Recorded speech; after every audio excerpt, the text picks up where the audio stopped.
Good evening from Johannesburg. I'm Dikeledi Soloa. I am the Democratic Alliance National Deputy Youth Chairperson. I'm an activist and a public representative. Welcome to Let's Have It Out.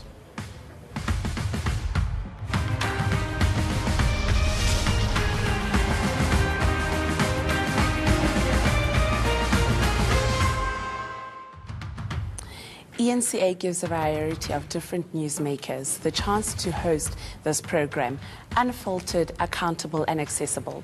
Today I want to talk about young people. Let's integrate whether young people do indeed have a better life and access to opportunities in the Western Cape. Let's look at the work that the Democratic Alliance has done in investing in young people. As the DA, over the last 10 years, we have spent 171 billion rand on education, skills and social opportunities for young people. Most importantly, we have the lowest unemployment rate in the country, showing our commitment to the empowering of the youth and building one South Africa for all. By any standard and measures, as confirmed by the Auditor General and the Presidency, the Western Cape is the best province, which gives hope, opportunity and development.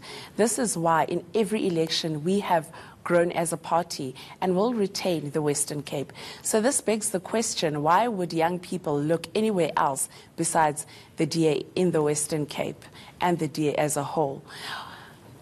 Now I'm going to give you a chance. My host today, I'm going to be having a conversation with Mohammed Khalid, the Western Cape ANC Youth League chairperson. Am I correct? Correct. Welcome to the show. Thank you very much for having me. It's a pleasure. Okay, so now I want to ask you, Mohammed. Yes. You say that the ANC is picking up in the Western Cape. What would inform that decision? Firstly, it's a view. The view that we have, that the ANC is gaining momentum in the Western Cape, is firstly from the fact that as the ANC Youth League, when we campaign for elections, when we drive the ANC election campaign, we do so on the ground. We interact with communities, we interact with young people who have been experiencing the lived reality of the Western Cape for the past 10 years, which is one that does not necessarily correlate with the kind of narrative that the DA portrays as to how they are governing. So, for example, it is one where young people particularly in poor and working class communities, don't feel the tangible results and effects of the investment in skills and education, for example. Okay. So, but at the same time, young people are telling us, we're getting a sense on the ground, young and old, even people who have been disillusioned with the ANC over the past few years are saying, look, we see a revival. We see a sense of hope. We are inspired by Tuma Mina, by an ANC led by Cyril Ramaphosa. Okay, Mohammed, let me come in there. You say that they're disillusioned. So for 10 years, they have been disillusioned all along. However, the DA in the Western Cape is spending 82% of its budget on poverty alleviation. The DA in the Western Cape, where it's different from all the other provinces where we can say that you guys run metros, have their youth cafes set up, which goes into skills development of young people, where an excess of about 10,000 young people access those youth cafes, where there's fast internet so that they can do their jobs. We do also have our after-school program that is run in the Western Cape, where they can go and get help with their subjects, where they can also get prepared for going into the job market. As well, when you look at the Western Cape and to our viewers at home and the successes they've had there, you look at Pay, which is the Premier's program, where 700 young people in the Western Cape actually get to intern in the city of Cape Town and around municipalities in the Western Cape and get job experiences. So then you ask yourself, what is it that you are offering young people as the ANC Youth League in the Western Cape? Look, firstly, those examples that have been cited, if you look at the Premier's Pay program, those are not sustainable jobs. In fact, the Premier's Pay program, as well as the DA's version of the youth wage subsidy, which it started implementing after 2014, if you track the young people that got those opportunities, majority of them are still unemployed today. That's the one thing. So it's not sustainable. If you say so, what I would then want to come in and say to you, is it not far different and far better than the EPWP program that was started initially by the ANC, that has been revitalized and redone excellently by other DA-run metros? And as well, when you look at the program, how many young people are benefiting? It is always the case in South Africa that young people need to have work experience. We are giving them the work experience that they've never had. You look at our manifesto where we say that we want young people to do at least voluntarily a civilian internship, going and looking at saying that going into policing, going into the health sector, going into education, and getting that experience and actually giving back to the country and creating South Africans who are proudly South African.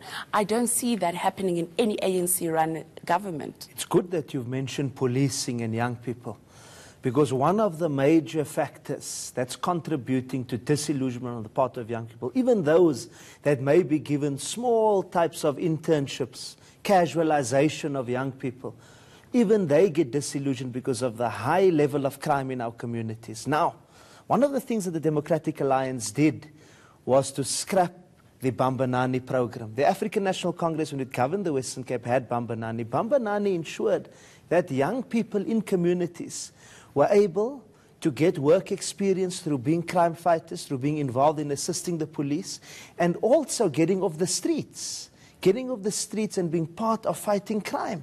So our approach is a more holistic one. It's not a piecemeal one of just handing out internships. Also, the African National Congress at the national level, as a direct result of the lobbying and championing of the ANC Youth League, has now scrapped experience as a criteria for jobs in the public sector, for those who are entering the public sector, entry-level jobs in the public sector. We will implement that in the Western Cape immediately. We will not treat the Western Cape as an island as the ANC. Okay.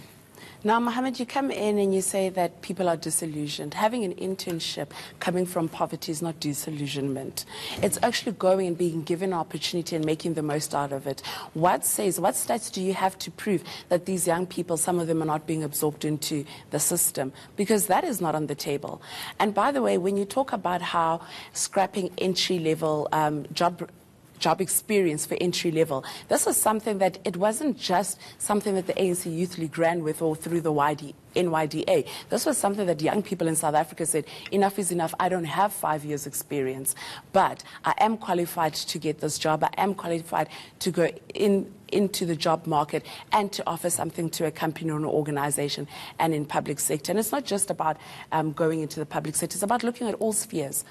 It's good that the DA has recognized that the African National Congress Youth League and the ANC has listened to young people. So we want to commend the DA for at least recognizing that. But that shows that we are a responsive organization. We don't just listen and do nothing about it. And number two, with regards to, the DA government in the province has yet to show, in fact, in a parliamentary question posed to the current MEC of Community Safety, who was then MEC of Economic Development, during the first DA term of governance, and one can do the research and pull that out. There was a parliamentary question posed by the ANC, and it was proven through the answer that he gave that the majority of those that were employed on the DA's youth wage subsidy were basically unemployed after that. So the facts are there. The DA needs to give us the facts of the success rates.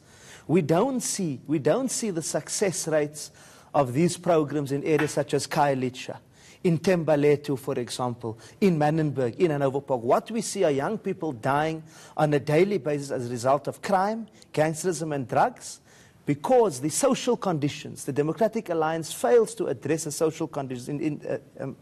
Instead, what we see is on the eve of an election, we see Alan Winde coming along, speaking about building a police station in Bonteheuwel, giving false hope on the eve of an election. A provincial government does not build police stations. It's cheap politics after doing nothing. All right, Mohammed, I'm going to have to catch you there for now. Rosaya Papachong. In the meantime, I would like our viewers at home to please use the hashtag LHIO on social media, and we'll see you after the break. Thank you.